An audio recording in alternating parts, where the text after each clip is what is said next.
Today there's a battle between two Americas. Will we follow the America that was built by astute founders 2 centuries ago?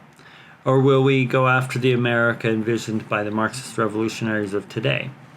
It's not just a war over words. It's a conflict over the very nature of what defines us. And the two visions are complete opposites.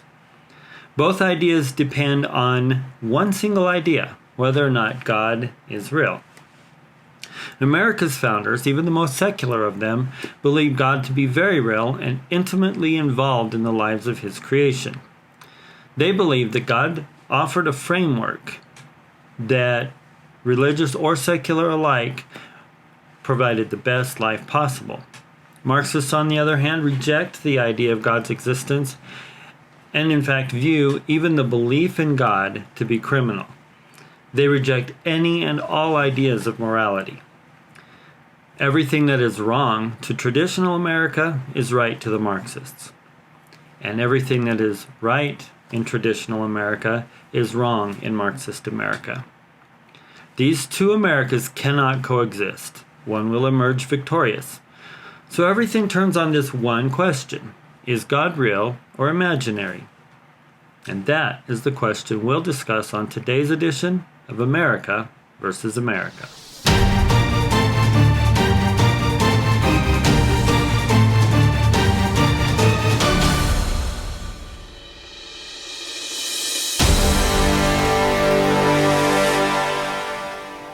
So, does God really exist? And why does it matter? I mean, can't we just coexist and get along with those that don't believe that or hold to opposite viewpoints? The difficulty is that the foundations of our nation are built around one answer to that question. And the opponents of the existence of God want to completely remake that foundation. The answer then to the question is vital in determining which way we should go. So let's start with the evidence. Some people say that the founders didn't really believe in God, that it was all just made up by Christian conservatives. All right, so let's take a look at what the founders actually had to say about things. Let's start with President John Adams, second president of the United States. The general principles on which the fathers achieved independence were the only principles in which that beautiful assembly of young gentlemen could unite. And these principles only could be intended by them in their address or by me in my answer. And what were these general principles? I answer, the general principles of Christianity, in which all these sects were united, and the general principles of English and American law. Now I will avow that I then believe and now believe that those general principles of Christianity are as eternal and immutable as the existence and attributes of God, and that those principles of liberty are as unalterable as human nature and our terrestrial mundane system. President Adams wrote this on June 28th, 1813, to a letter to Thomas Jefferson. So let's take a look at Thomas Jefferson. Where did he stand? A lot of people say that President Jefferson was some shade of theist, agnostic. If you watch the movies about him, he was a bad dude all the way around. All right. Number one, never get your history from movies. Just don't. I'm a filmmaker. I know what has to go into the process, and I also know how many people don't care about truth. They just care about the story. So go straight to the source. So here we go. Here's the source. In case you didn't know, Thomas Jefferson not only was the third president of the United States, he also drafted the Declaration of Independence. It was his handwriting. All right, may not have been his actual handwriting, but his wording was how it was crafted. So here's what President Thomas Jefferson had to say. God, who gave us life, gave us liberty. And can the liberties of a nation be thought secure when we have removed their only firm basis, a conviction in the minds of the people that these liberties are a gift of God, that they are not to be violated but with his wrath? Indeed, I tremble for my country when I reflect that God is just, that his justice cannot sleep forever. So that's a quote of Thomas Jefferson in Notes on the State of Virginia, query number 18, page 237. I know it's boring, but evidence matters. Telling the facts is important to making a case. If we just feel our way through lives, we're going to make the wrong choice. We're going to take the wrong steps here. Here's another quote from Thomas Jefferson. I am a real Christian, that is to say, a disciple of the doctrines of Jesus Christ. Now I know he may not have taken that to mean exactly the same thing as some of us would, but that's what he had to say. All right. Benjamin Franklin, said to be an outright atheist. Let's take a look. Also, one of the signers of the Declaration of Independence and a ratifier of the Constitution of the United States. Here's what Ben Franklin had to say. Here is my creed. I believe in one God, the creator of the universe, that he governs by his providence, that he ought to be worshipped, that the most acceptable service we render to him is in doing good to his children, that the soul of man is immortal and will be treated with justice in another life respecting its conduct in this. These I take to be fundamental points in all sound religion, and I regard them as you do in whatever sect I meet them. As to Jesus of Nazareth, my opinion of whom you particularly desire, I think the system of morals and his religion as he left them to us is the best the world ever saw or is likely to see. This was written by Ben Franklin in a letter to Ezra Stiles, then president of Yale University, March 9th, 1790. Interestingly, if President Ezra Stiles was inquiring about Ben Franklin's faith, it was to see how firm he was in it, not whether he had any, as might be the case if today's Yale president were to make the same inquiry. All right. Dr. Benjamin Rush, one of the most notable invisible people of history. Dr. Benjamin Rush had an amazing life history. Let's take a look here. He also was a signer of the Declaration of Independence and a ratifier of the Constitution. The gospel of Jesus Christ prescribes the wisest rules for just conduct in every situation of life. Happy they who are enabled to obey them in all situations. And again, Dr. Benjamin Rush said, if moral precepts alone could have reformed mankind, the mission of the Son of God into all the world would have been unnecessary. The perfect morality of the gospel rests upon the doctrine which, though often controverted, has never been refuted. I mean the vicarious life and death of the Son of God. This was a key member of the team that crafted the documents that created the United States. He made no bones about his recognition of the deity of Jesus Christ, the necessity of Jesus' crucifixion and resurrection, and the importance of recognizing the Creator God, the Jewish Christian God, as the moral basis for the entire construction of the United States. Now let's take a look at Patrick Henry. Also a ratifier of the Constitution. He was not involved in the Declaration of Independence, but would have been as fiery as a proponent of the Declaration of Independence as Thomas Jefferson or Paine, Thomas Paine, who was a Paine in many regards, just so you know. All right, so this Patrick Henry, the same one that said, give me liberty or give me death. Take a look at what he has to say here.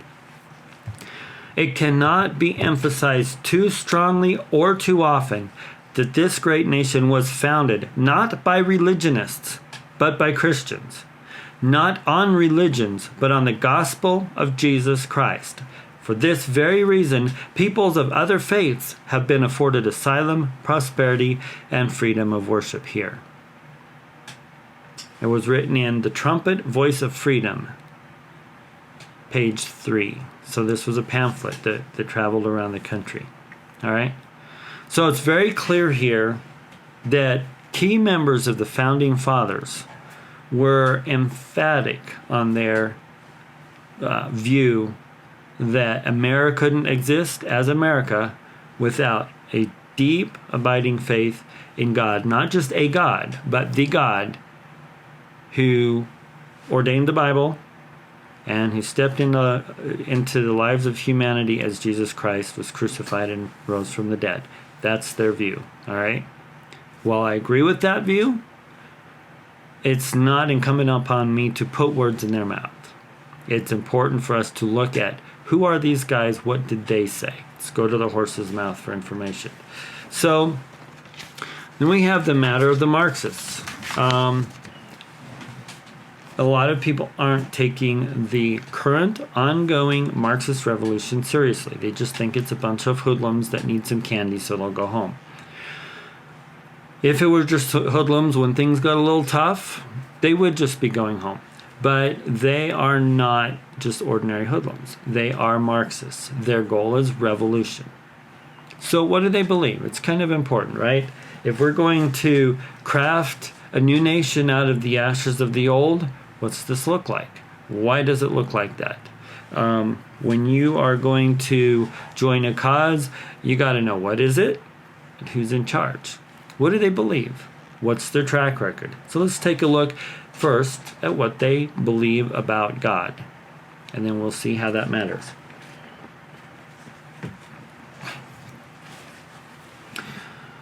Let's take a look at the Communist Manifesto. Now, it's kind of a rambling document, but it's short, and you can find it anywhere on the web. It's just very easy to find. You can easily verify what I have to say here. So it says, undoubtedly, it will be said, religious, moral, philosophical, and juridical ideas have been modified in the course of historical development. But religion, morality, philosophy, political science, and law constantly survive this change. There are, besides, eternal truths, such as freedom, justice, etc., that are common to all states of society. But communism abolishes eternal truths. It abolishes all religion and all morality, instead of constituting them on a new basis. It therefore acts in contradiction to all past historical experience. In other words, communism wants to completely remake humanity, as if they have the ability to rewire human nature. Like human nature is not a factor of our creation, it's just a factor of the powers that be forcing it upon us. That's what they believe. Let's take a look further. Furthermore, the communist sees in the dynamic ideology of Judaic-Christian teaching a force for peace which cuts through the vitals of communism's campaign for world revolution. As Anatoly Luncharovsky, the former Russian Commissar of Education, declared, and pay attention to this one, this is pretty key. We hate Christians and Christianity. Even the best of them must be considered our worst enemies. They preach love of one's neighbor and mercy, which is contrary to our principles. Christian love is an obstacle to the development of the revolution. In other words, if you're looking out for your neighbor, you're not going to want to kill him. You're not going to want to burn his house down. You know, some of the other things that revolutionaries do to those that oppose them, or that simply don't want to side with them. The quote continues, down with love of our neighbor. What we want is hate. Only then can we conquer the universe. That's the Russian Commissar of Education under the Bolsheviks. It is quoted in U.S. Congressional Record, Volume 77, pages 1539 through 1540. Now that's back in the 40s, so you're going to have to order that directly from the Library of Congress. There is a charge for that if you want to verify that. Or you can go to Washington, D.C. and actually read it in the library. We go on. The core philosophical religious view of Marxists is dialectical materialism. That is, the belief that nothing exists but the material and that matter is motivated or energized by conflict. Dialectical materialism. Dialectical basically means conflict, opposing forces. Materialism obviously is that anything and everything consists of atoms, matter. There's nothing outside of that. It's a philosophical viewpoint, not a scientific viewpoint, but they assert that that's science. But let's take a look here. Furthermore, communism believes that incidental to one of these leaps. Now, this is talking about their 3 laws of dialectical materialism. And they talk about how in chemistry, the example is used of carbohydrates. You take carbon and 4 hydrogens, and it's one kind of fuel. And you keep adding 1 carbon and 2 hydrogens, and each extension of the chain makes a new compound and a new fuel. That's sort of right, but not really. But what they say is you just chain enough stuff onto itself long enough, and the matter gets a brain. So this is what this is saying. The communist believes that incidental to one of these leaps, or build onto the chain, the phenomenon of consciousness emerged. In other words, the chain got long enough that it could start thinking for itself. However, matter is primary and mind is secondary. Where there is no matter, there is no mind. Therefore, there can be no soul, no immorality, no God. All that exists in the universe is matter. If it's not material, it doesn't exist. That's what they're saying there. And that belief is summarized in a book called The Naked Communist. Chapter 2 is written in the 60s. I don't have the exact date. I should have looked that up. That's a book I'm actually getting my hands on and plan to go through. Engels, you've heard of Marx and Engels, the co-authors of the Communist Manifesto. Engels boasted that with the discovery of these laws, quote, the last vestige of a creator external to the world was obliterated. All right, so Engels is basically saying, hey, we made up the idea of God, but now we have the scientific proof to demonstrate that God's just a stupid idea. All right? So here we have the notion God can't exist, nothing but matter exists, and as a result, the last vestige, the last idea of the possibility of God is out the window. All right? So let's go further. As for man, the communist philosopher teaches that he is a graduate animal. In other words, we've evolved out of the animal kingdom.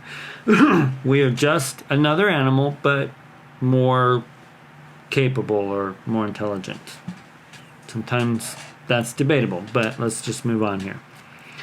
An accident of nature like all other forms of life. In other words, the communist philosophy is completely Darwinism. All right?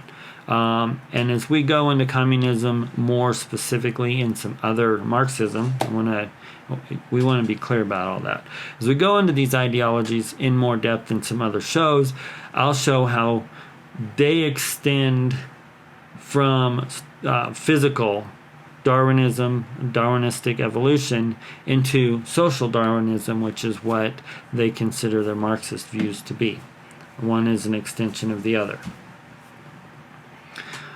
As for man, the communist philosopher teaches that he is a graduate animal, an accident of nature like all other forms of life. Nevertheless, man is supposed to have the accidental good fortune to possess the highest intelligence in existence. This is said to make him the real God of the universe, which is precisely what Ludwig Feuerbach had in mind when he said, quote, the turning point of history will be the moment man becomes aware that the only God of man is man himself. Also quoted in The Naked Communist, chapter 2. At some point, I'm going to make that book available on our website, blackbirdbrigade.com. But it's an old book. I got a very messy text download of it, and I'm turning it into an ebook that's easy to read, easy to take notes in. It's going to take a while. But when that's available, check blackbirdbrigade.com and check it out. In my perusals of it, it's a very, very astute book and has a lot of in-depth information about what communism is, what its dangers are, and what we can do about it. Very good read. Let's move on. This will account for the almost passionate zeal of communist leaders to destroy all forms of religion and the worship of God. Nikolai Lenin declared, quote, "We must combat religion. This is the ABC of materialism and consequently of Marxism." In other words, the core foundation of materialism is a complete abolishment of any idea of God. All right, think about the Falun Gong persecution that's going on. Falun Gong is a branch of Buddhism. It's very popular in China right now. Buddhism technically isn't a religion, but it is. There are religious natures and tones to it. They say it's not a religion, it's a philosophy, but a lot of things are actually religions that people just redefine. That's true of Buddhism. So why are the Chinese communists cracking down on Falun Gong? It's a traditional belief that Asians have had for most of 2,000 years or better. They're not even talking about Buddhism in this. They're talking about nixing Christianity. So why would they mess with Buddhism? Because it is a non-material view of existence. And it also, interestingly, holds to the notions of truth, justice, and tolerance, or I don't remember the exact word that they use sometimes in place of tolerance. The same kinds of ideals that they expressly showed disdain for in these previous quotes. Let's go on. When Karl Marx was asked what his objective in life was, he said, quote, "To dethrone God and destroy capitalism." That was Karl Marx's goal in life. He wanted to dethrone God and destroy any vestige of private property. Now, here's why those two go together. If you're familiar with the Ten Commandments, it says, "Thou shalt not steal," or in some versions, "You shall not steal," or in various forms of that. In the Bible, all right, so and even consider where Jesus talked about giving talents. He gave 10 talents to one, 5 talents to another, 1 to a third. And his expectation was he'd given them a stewardship. The property was theirs to do with. And each did with it as he saw fit, and then he had to answer for it. The indication is that God gives us property that he chooses to give us. That is our stewardship. And once he gives it to us, it's ours to use as we choose, and then we're held accountable for what we do with it. The most notable example of this is God created Adam and Eve, then gave them kingship over the earth. The whole planet was theirs. It was a gift. It wasn't a sort of a, well, I'll let you borrow the keys thing. So then when they ate the forbidden fruit, they actually transferred ownership of the authority over the whole planet to Satan. And God didn't just go, you know what? Violation of the rules there. I don't like how it went down. I'm taking it back. God didn't do that. God followed a whole legal process, and that's a whole nother thing that we can cover. These guys, these Marxists, completely denounce the notion that God exists and that he gives each of us stewardships, that we have the things that we have for the purpose of doing good with them ourselves. And that we're given them for the purpose of using them for our good and for the good of others around us. They believe everything is the property of the state, and everything is up to the state in terms of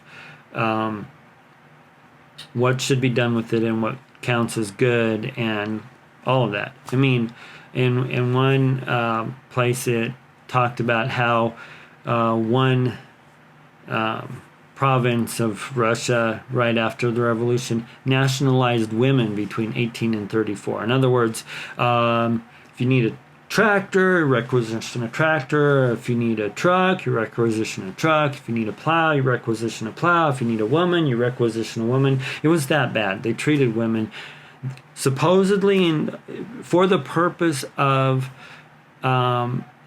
creating equality between men and women. They literally made them property that could be requisitioned for use by whomever had a license and was permitted to.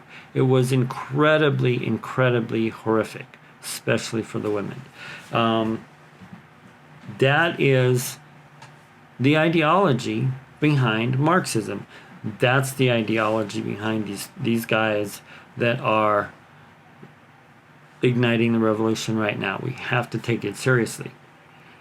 So, all right, so we have the opinions. We have our founding fathers. We have Marxist revolutionaries, the Marxist founders. Their opinions are way different. What does it matter? So what about the opinion? The thing is, if God isn't true, if God isn't real,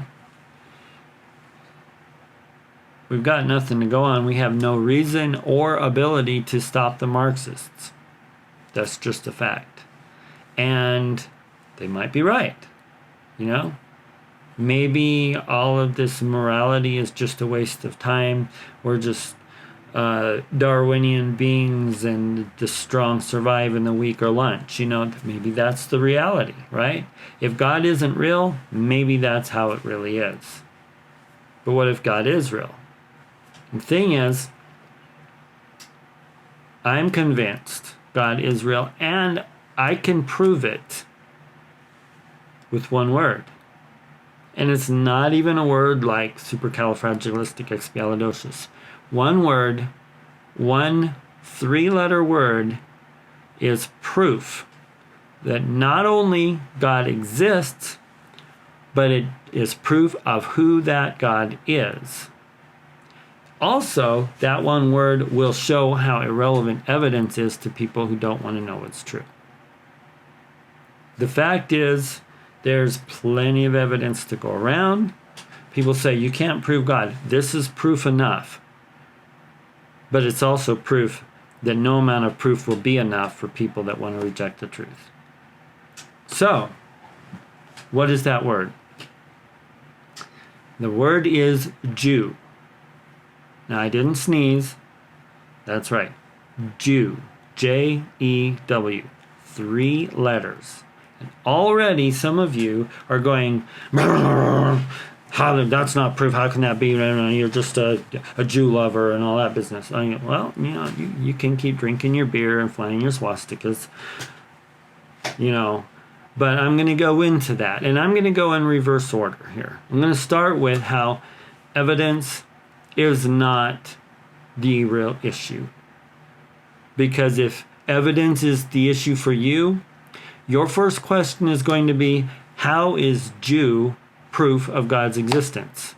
You're not going to be mad. You're not going to be, denouncing me. You're not going to be, downvoting my video and throwing your propaganda around.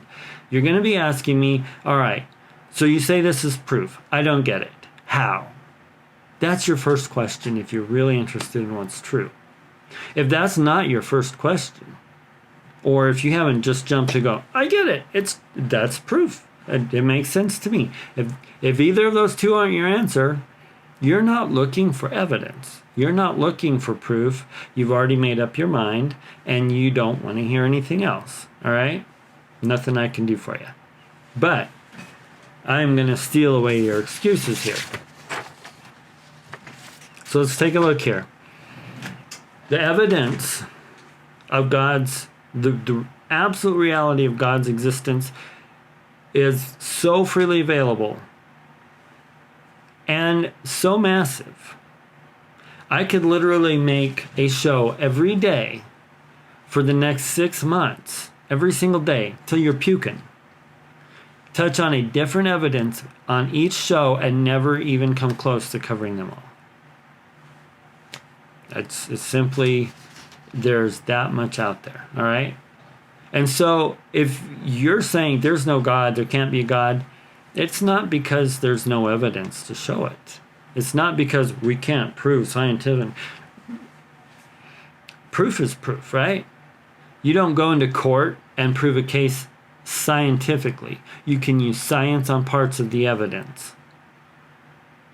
But you can still get to the end and get to a verdict that is resoundingly, definitely certain based on the evidence. Beyond a shadow of a doubt. You can get into court and present evidence and make your case beyond the shadow of a doubt, even if it's not scientific. And that is doable with God's existence. There's so much out there.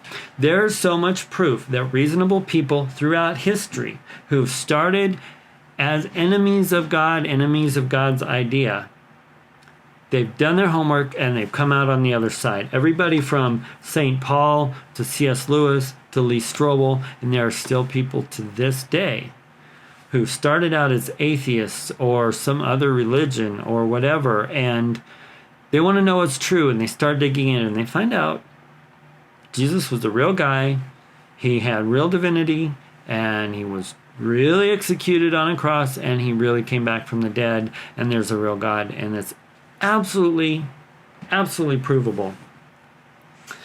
The necessity of explaining our existence without God was the driving force behind all of the push for evolutionary theory. And Darwin wasn't the only one dealing with this. He's just the one that put it into terms that grabbed the popular attention.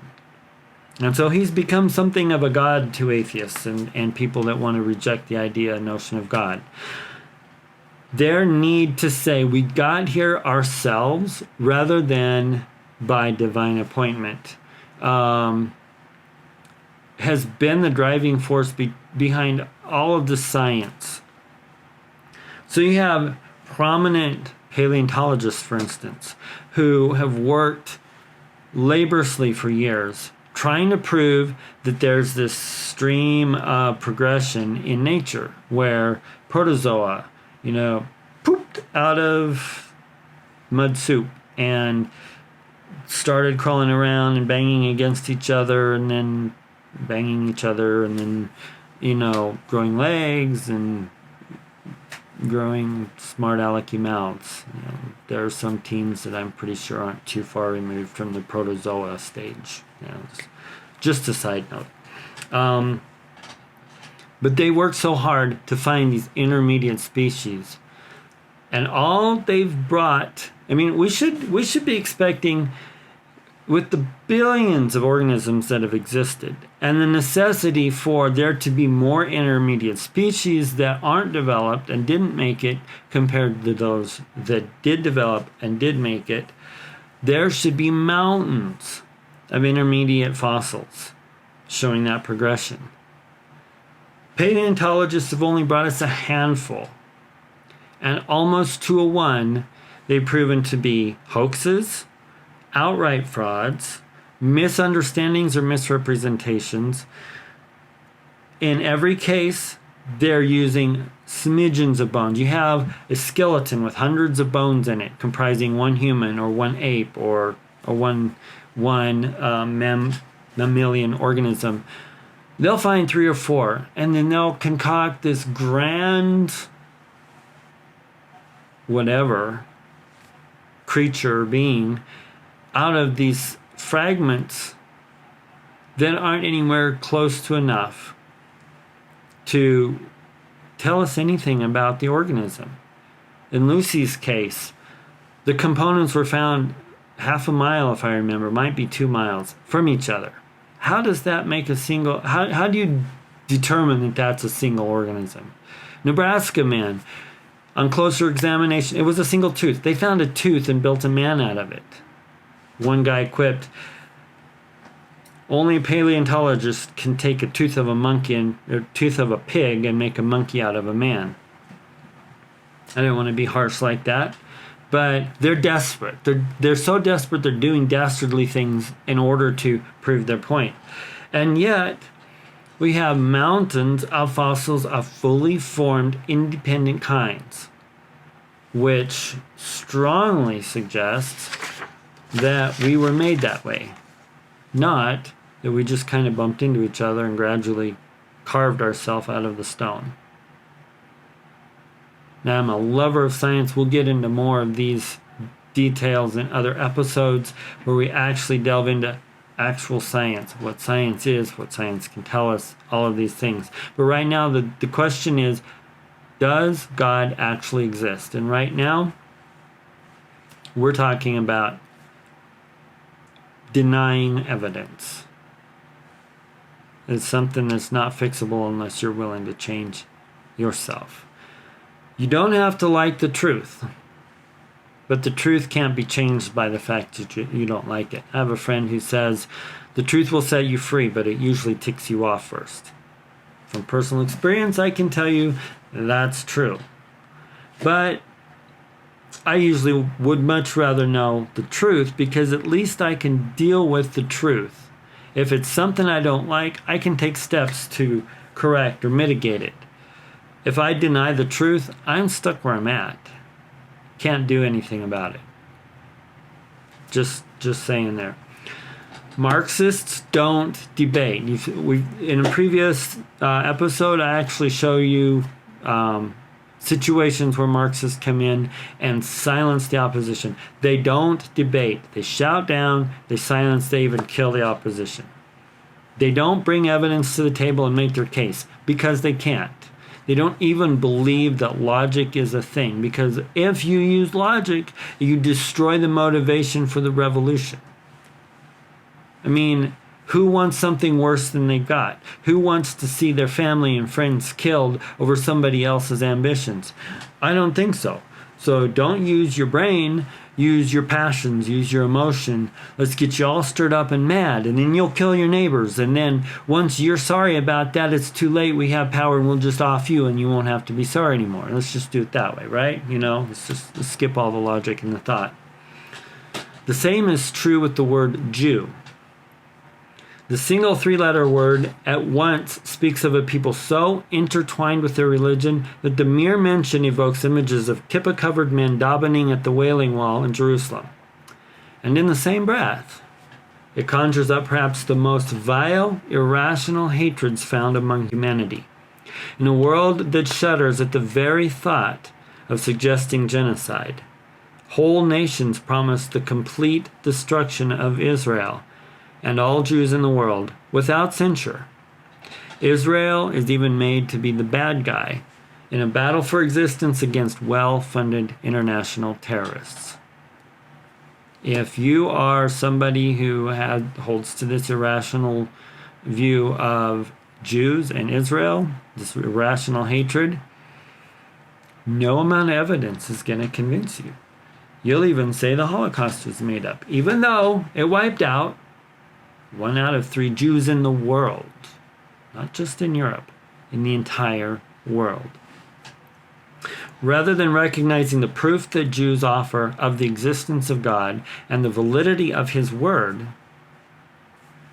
secularists and communists all over the world engage in bloody, hate-filled suppression. Rather than saying, the Jews are alive, they're here, they're proof of God, they instead try to wipe Jews off the map, out of history, so they can silence the proof that they provide of the existence of a real and a powerful and a personal God. That is the insane point behind the insane hatred. That's just the truth. That Jesus was crucified by Romans and rose from the dead in bodily form is the single most provable fact in history, and the existence of the people from which He came is evidence that we have right before our eyes that God exists. And yet, some people choose to run away rather than to consider. All right, so, decision point. I'm going to go into some additional information showing that God is real and who He is. But if evidence doesn't matter to you, you're kind of wasting your time here. If evidence does matter to you and you disagree with me, stick around. We'll look at the evidence. You can ponder it. I respect when people take the time to weigh things out. If you're just going to write it off, if you're just going to let your hatreds and your ignorance cloud your judgment, it's nothing I can do for you. Just nothing I can do. All right? So let's take a look here. Looking at God's identity. So like I said, we're going backwards. Proof of God's existence, proof of God's identity, and proof that proof doesn't matter. But this all works together. In 1948, something happened that had never occurred in the history of the world. An ancient people were restored to an ancient land that had belonged to them. It's like finding all the Spartans and returning them to Sparta. I mean, how would you even do that? Where are they? Who are they related to? Interesting side fact, Spartans were Jewish.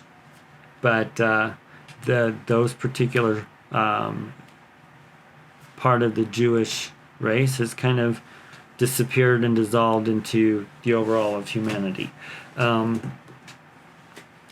But it would be the same kind of thing as finding all the Spartans or all the Athenians, taking them back to their original place.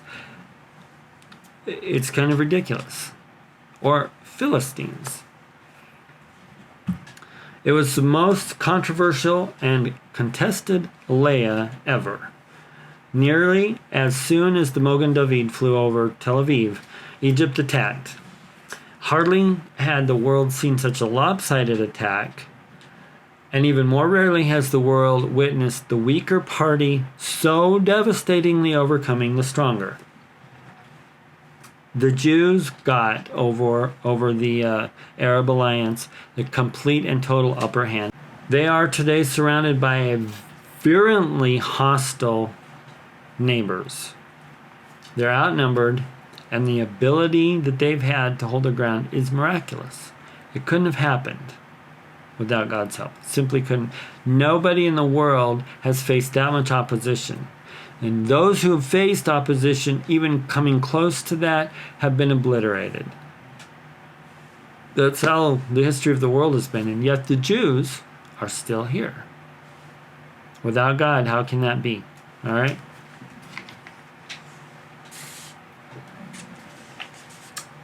What is more astounding is that this event, what happened in 1948, was prophesied over 2,000 years ago, as far back as 3,400 years ago. Let's take a look. Deuteronomy chapter 4, verses 25 to 31. This is Moses. After you've had children and grandchildren and lived in the land a long time, if you then become corrupt and make any kind of idol, doing evil in the eyes of the Lord your God and arousing his anger, I call the heavens and the earth as witness against you this day that you will quickly perish from the land that you are crossing the Jordan to possess. You will not live there long, but will certainly be destroyed.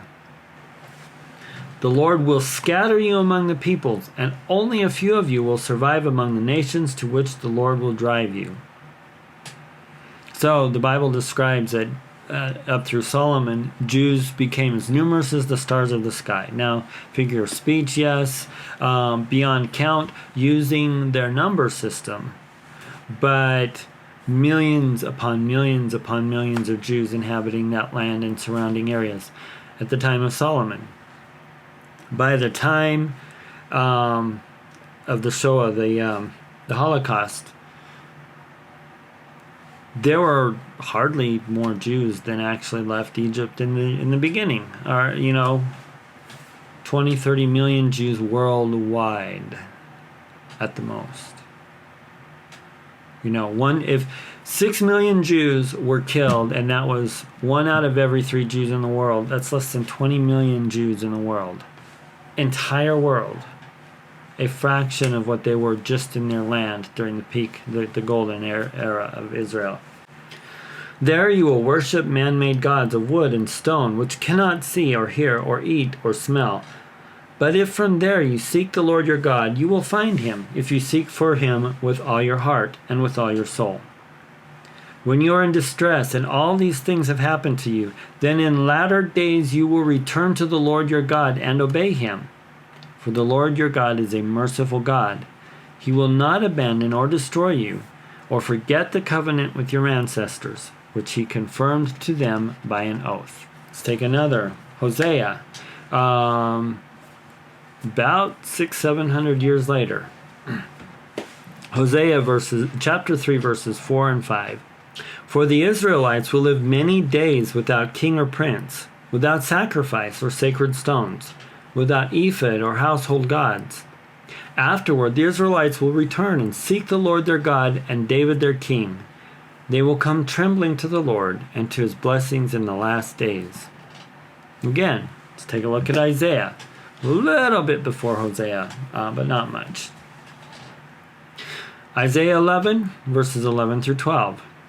In that day the Lord will reach out his hand a second time to reclaim the surviving remnant of his people from Assyria, from Lower Egypt, from Upper Egypt, from Cush, from Elam, from Babylonia, from Hamath, and from the islands of the Mediterranean. He will raise a banner for the nations and gather the exiles of Israel. He will assemble the scattered people of Judah from the four quarters of the earth.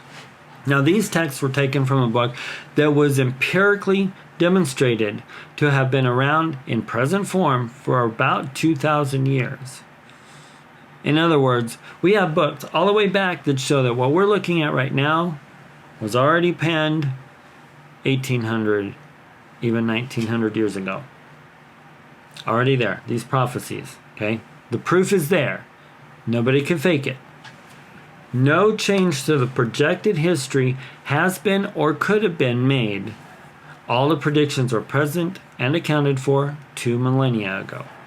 The predictions are so incredibly accurate that they seem like they were delivered by someone who was actually present at the event, which could not have been the case for a writer 2,000 or 3,000 years ago, because the events just happened in the last century. Thus, the source of information for the prophecies must have been supernatural. And according to the testimony of the sources of the predictions, that person is God, the one introduced in the Bible. Combined with other proofs, the accuracy of predictions is like a notary stamp. You go to a notary public and they prove, they check your ID and sign off that you are who you say you are when you create documents. This is evidence that the one speaking is who he says he is. Additionally, the supernatural protection of the Jews from extinction, despite the fact that many other nations faced far less persecution and were still wiped out of existence, is another proof of the identity of God. Take nations like the Sodomites, the Hittites, the Philistines. These nations were so completely obliterated that archaeologists and historians laughed at any notion that they were real people. They actually asserted that these people were created as literary elements for Babylon captivity era Jewish storytellers. That they made up these stories to talk about how the Jews were so great because they were feeling down in the dumps because they'd been captured and hauled off to foreign land. And so they made up all of these fanciful tales of all these grand exploits. These people weren't and couldn't be real. I mean, Sam's, come on, right? So, and then they found scraps of evidence showing that these peoples were real and had been around. The Jews have faced unspeakable persecutions and not only have survived but remained a distinct people. That's something really critical to note here. Armenians, a lot of them survived and they went to the four winds of the earth. I'm not certain that they're ever going to get their land back. But Armenians didn't move out and stay Armenians and huddle up in their groups and whatnot. They've married into whatever cultures that they've been in. Give it 3 or 4 more generations, and there's not going to be a distinct Armenian people, except maybe the few that still remain in that area if they're not still hounded by the Turkish. All right. In the Shoah, the Holocaust, about 1 in 3 Jews in the entire world were killed. And other nations were trying to follow suit at the time, urging Hitler to help them execute the Jews in their area when the war ended. And then the Jews were granted their homeland and sent back. So I believe in 46, the first big boat full of Jews arrived in Palestine, much to the chagrin of the local shahs and various tribal leaders. And then they carved their own independence out of that conflict and so forth within the next couple of years. That's a whole story. That's an amazing story. So even these horrors were predicted at least 2,000 years ago. You know, with Apostle John, he was the last writer to pen any words about Israel, and you know, in the Bible that we have, the last one. And even there, he talked about Israel being back in the land and having their temple back. Incredible stuff. Some stuff that hasn't even happened yet. Jesus talked about how Israel would be run off the land and there wouldn't be one stone left to top another of the temple, and how Jerusalem would be leveled. And in the middle of the 2nd century, Jerusalem was leveled, buried, and a Roman city built on top of it because the Romans were so tired of revolutions and they were done with Jerusalem. And it wasn't for a couple of more centuries that anybody rebuilt Jerusalem. And Jews weren't really welcome there. But here they are. The Mogen David now flies over Jerusalem. This stuff can't happen. And yet it was predicted in a book that claims to be God's word, and it's predicted by someone who claims to be God, and it happened. And no other book anywhere ever has been able to come close to the level of detail, the number of predictions, and the accuracy of those predictions, all of them, as the Bible. The Bible is a supernatural book, supernatural author. There is a God, and that God is the God of the Bible. So let's look at God's existence. Showing who God is goes 90% of the way to showing that God exists. And that's why I started there. Instead of arguing all this philosophical, ethereal, oh, God exists because of this, and think of it as that. No, I just showed that the predictor of stuff that can't happen, that did happen, who predicted it so far ago that he couldn't just guessed it, is evidence of who God is, which, by nature, shows that God is. But let's go into this a little bit more. The predictions, I just covered that actually. Predictions that demonstrate no human author could have on their own come up with these. By definition, an entity with the ability to observe and communicate, and who exists outside of the realm of time and space, which is necessary in order to make these predictions. Well, let's go back to this. I didn't finish this point. These predictions demonstrate that the source's unlimited access to details about the future show that the information must have come outside of time and space. An intelligent being with the power to observe and communicate. By definition, an entity with the ability to observe and communicate, and who exists outside the realm of time and space, and who has the unlimited power to make things come to pass at any point in time, regardless of the resistance, that, by definition, that person is a God. These predictions made in this one source, the Bible, demonstrate that God is real. And despite the hype, no other book, secular or religious, comes even close to comparing to the Bible's to the Bible in accuracy or predicting future events, nor in describing the true nature of humanity. You want to get things to work, you have to know how they function, and you have to know what makes them tick. A lot of books purport to tell us that they know how we tick. They know how the world ticks, and they've been wrong, and they've messed up a lot of things. But when you live according to the Bible, God says this is how we tick. We follow that plan, good things happen, and it's been that way for a long time. Now, I'm not talking about religious people that grab a Bible and beat it around and holler and whatnot. I mean, get it open, get with it what it has to say. Okay? Pretending is not the real thing. All right. So the fact is, F-A-C-T, you might have heard of this. Fact. Not fiction, not opinion. The fact is, the God of the Bible is real and is the only God. Yes, you can argue with that. But it won't do much good because truth is true. I'm sorry.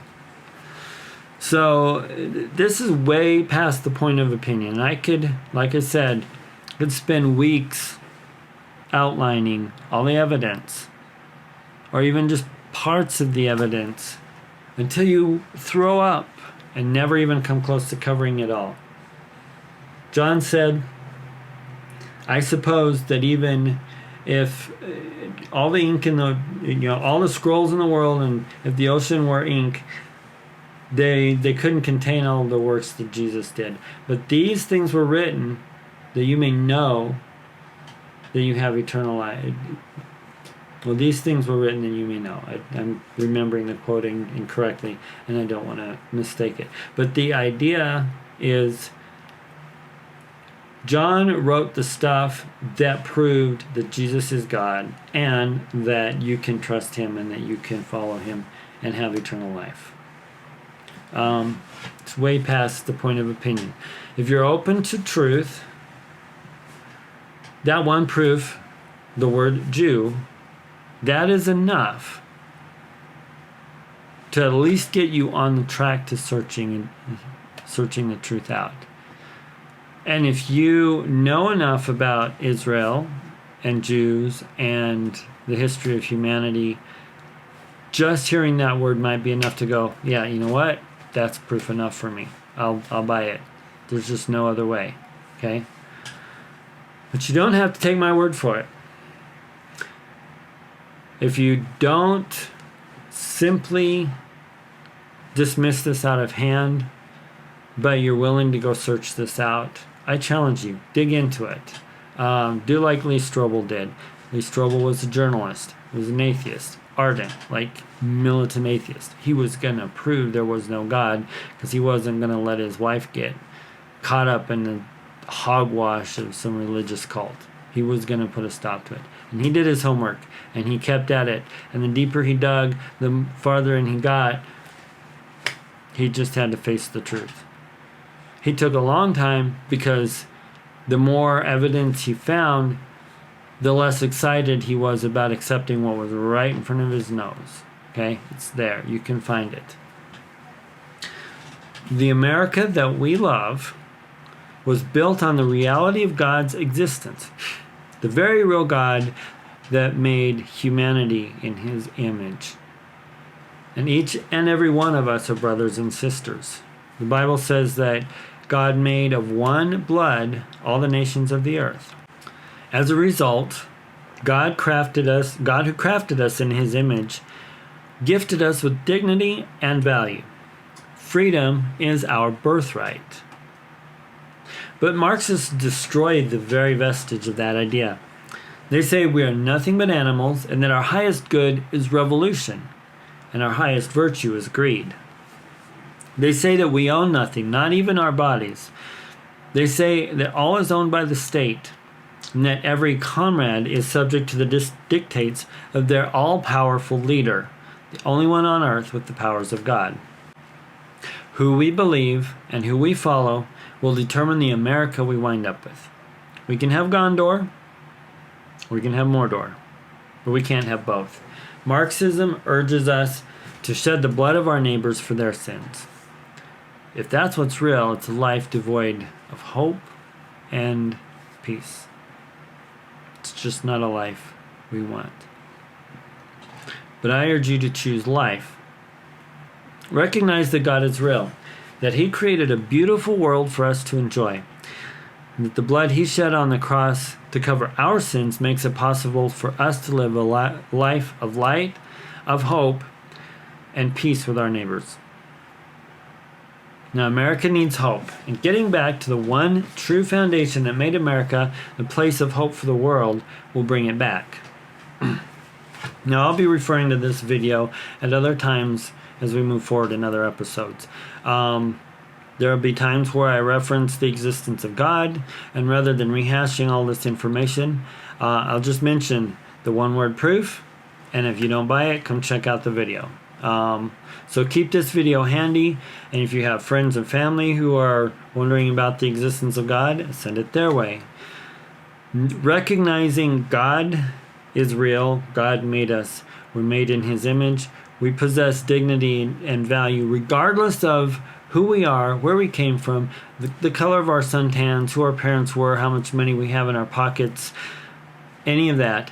We possess value regardless of our opinions. That's a big one right now. Because God made us. And that is the foundation on which American liberty was established. And without that foundation, American liberty cannot be rebuilt. It cannot. So if you're a conservative and you don't buy the idea of God, you need to watch this again. Okay? And we can talk. You can reach me at blackbirdbrigade.com. Check it out. You can contact me directly there. If you have questions, I'm glad to answer them. We can dive in. It's just, America's at a turning point. One more step. There's a cliff on one side and there's hope on the other. You know, we will either burn to ash or rise like a phoenix. It's the decision that we have right now. The fires are already burning. The revolution has already begun.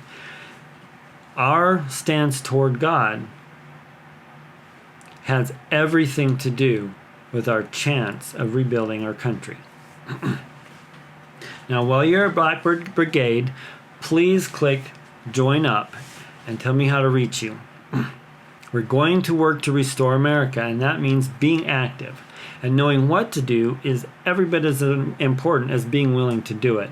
So I want to keep you in the loop. So please, like, subscribe, share this video everywhere you can. If you're on Parler, echo it like crazy. Okay? Together, we can defend freedom. But to do it, we've got to rebuild the foundations. And recognition that God is real is the #1 foundation to begin with. So, until next time.